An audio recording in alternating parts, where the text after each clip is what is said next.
please wave to the camera. Hi, I'm Jack Buffa. Have you ever wondered how great comedians such as Kevin Hart, Dave Chappelle, Pete Davidson, Seth Rogen, and so many other great minds make such creative roasts that aren't mean and are lighthearted and funny? Well, today I'm going to teach you exactly how they do that and how you can do it yourself. So without further ado, how to write and present the roast. The main point of what I'm going to be doing here today is teaching you how to gather the information for the roast and the people in the roast. How to write the actual roast so it's structured well, and most importantly, how to present the roast so it sounds good when you're saying it. So for an introduction, I'm going to start off with, if you want to get into comedy and entertainment, how this can help you, and even if you don't, how this is still an important life skill that you can have. Then I'm going to go down the list, as I just said, of how to research, and then how to write, and then how to present.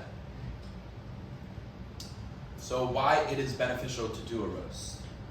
If, for example, I'm an aspiring comedian or / entertainer, so I did a roast for my friends and family at our graduation party, and I made sure it was lighthearted and fun, and I put my time into it, and everyone loved it and thought it was funny, and I got a lot of great feedback. So if you want to do that like me, it's a very good beneficial thing to have.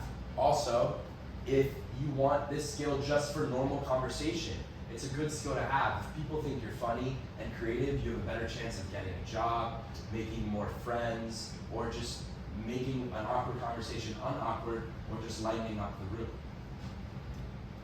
So the first part of doing a roast is the research. Research is very important because you don't want your jokes to be surface level, and you want to actually know the people you're roasting.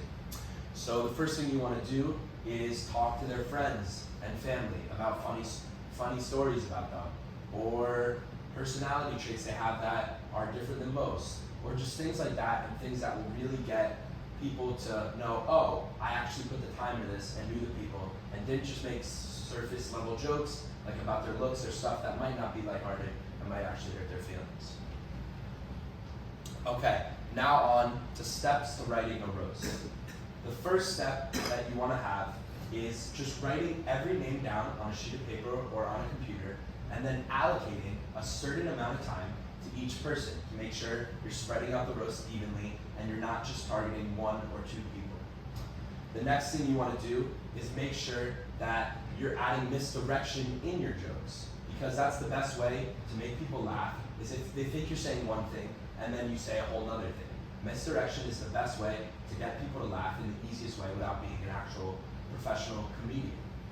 So after you format your roast in a well-written speech and you make sure there's misdirection and nothing's too mean, you're ready to actually present your roast.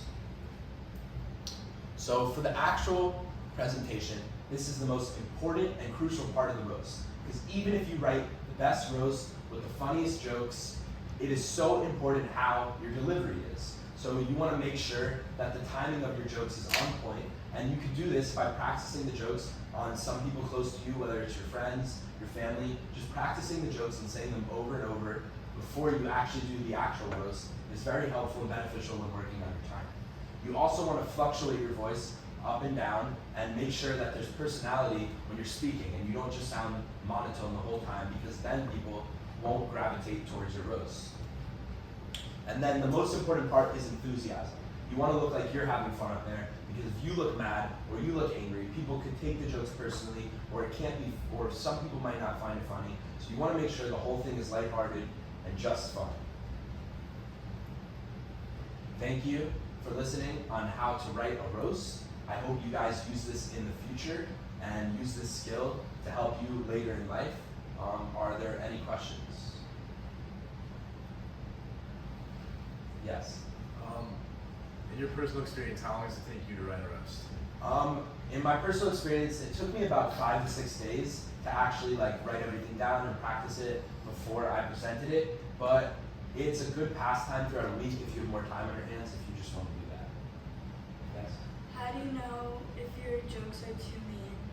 A good way to know if your jokes are too mean is maybe say them to other people and ask their opinion, and make sure they're actually like not just targeting something that they might be insecure about, and actually just lighthearted jokes. Yes? What do you do if you actually offend the person that you're roasting? At the end of the day, that is a risk you're taking when you're roasting, but it's good to maybe put something at the start of the speech like, hey, these are all jokes, like I love all of you, I respect all of you, and just something to let them know that you're not actually serious and it's all just fun. Yes? Where did you learn how to do this? I kind of taught myself through watching YouTube videos and other stuff as I'm really into like the comedian space, so watching other people on podcasts talk about how they would roast, and then so I took all that information and kind of made this PowerPoint together. Who's your favorite comedian?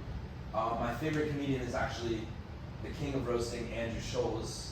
A lot of people might not know who he is, but that's who taught me the most. Okay, that's all the time I have. Thank you, everyone. Thank you.